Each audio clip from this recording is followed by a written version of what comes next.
സഞ്ജുവിന് ഒരവസരം കൊടുക്കില്ലെന്ന വാശിയിലാണ് രോഹിത് ശർമ്മ. അല്ലെങ്കിൽ ശിവം ദുബെ ഇതുപോലെ മോശം കളി കാഴ്ചവെക്കുമ്പോൾ ഒരു മാച്ചിലെങ്കിലും സഞ്ജുവിന് അവസരം കൊടുക്കാമായിരുന്നു. ഇന്ന് അഫ്ഗാനെതിരെ 10 റൺസ് മാത്രമാണ് ശിവം ദുബെ എടുത്തിട്ടുണ്ടായിരുന്നത്. ബൗളിങ്ങുമില്ല, ബാറ്റിങ്ങുമില്ല, അതുപോലെ ഫീൽഡിങ്ങിൽ അട്ടർ ഫ്ലോപ്പാണ്. എന്തുകൊണ്ട് സഞ്ജുവിന് അവസരങ്ങൾ കൊടുക്കുന്നില്ല? ഇപ്പോഴത്തെ ഇന്ന് അഫ്ഗാനുമായ മാച്ച് ജയിച്ച ശേഷം ക്രിക്കറ്റ് ഇതിഹാസങ്ങൾ പറഞ്ഞ കാര്യമാണ് നമ്മൾ ഇന്നത്തെ വീഡിയോയിൽ നോക്കുന്നത്. ഇത്തരം ക്രിക്കറ്റ് ന്യൂസിന് വേണ്ടി ഈ ചാനൽ മറക്കാതെ സബ്സ്ക്രൈബ് ചെയ്യൂ.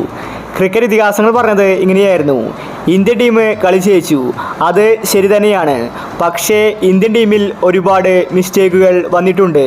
പ്രധാനമായും ഓപ്പണിംഗ് മാറണം. രോഹിത് ശർമ്മയ്ക്ക് ഫോമാകാൻ സാധിക്കുന്നില്ല. അതിന് കാരണം വിരാട് കോഹ്ലിയാണ്. കോഹ്ലി രോഹിത് ശർമ്മയ്ക്ക് പറ്റിയ ഓപ്പണറല്ല. ജയ്സ്വാളിനെ തിരിച്ച് കൊണ്ടുവരണം.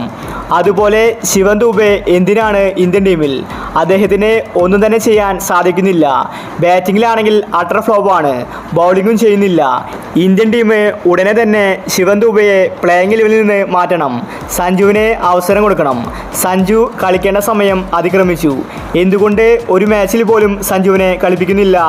സഞ്ജു പ്രതിഭയുള്ള കളിക്കാരനാണ്. ദുബെയേക്കാളും എത്രയോ ബെറ്ററാണ് സഞ്ജു. അതുകൊണ്ട് രോഹിത് ശർമ്മ ഉടനെ തന്നെ സഞ്ജുവിന് അവസരം കൊടുക്കണം. അതുപോലെ ജയ്സ്വാളിനെയും. വിരാട് കോഹ്ലിയെ വൺഡൗണിൽ കളിപ്പിക്കണം. അഫ്ഗാനെതിരെ ഇന്ത്യ ജയിച്ചു, പക്ഷേ ഇനി അങ്ങോട്ടുള്ള മാച്ച് ഇതുപോലത്തെ ഈസി ആയിരിക്കില്ല. ഓസ്ട്രേലിയ അടക്കം മികച്ച ടീമുകൾ വരാനുണ്ട്, അതുപോലെ സെമി ഫൈനലിലും. അതുകൊണ്ട് ഇന്ത്യൻ ടീമിൽ മാറ്റങ്ങൾ ആവശ്യമാണ്. കളി ജയിച്ച ഇന്ത്യക്ക് അഭിനന്ദനങ്ങൾ അർപ്പിക്കുന്നുവെന്ന് ക്രിക്കറ്റ് ഇതിഹാസങ്ങൾ വ്യക്തമാക്കി. എല്ലാവരും ഒറ്റ സ്വരത്തിൽ പറയുന്നു: എന്തിനാണ് ശിവം ദുബെ ഇന്ത്യൻ ടീമിൽ? അദ്ദേഹത്തിനെ കൊണ്ട് ഒന്നും തന്നെ ചെയ്യാൻ സാധിക്കുന്നില്ല. സഞ്ജുവിനെ മടക്കി വിളിക്കുമെന്നാണ് ആരാധകർ പറയുന്നത്. അപ്പോൾ ഇത്തരം ക്രിക്കറ്റ് ന്യൂസിന് വേണ്ടി ഈ ചാനൽ മറക്കാതെ സബ്സ്ക്രൈബ് ചെയ്യൂ.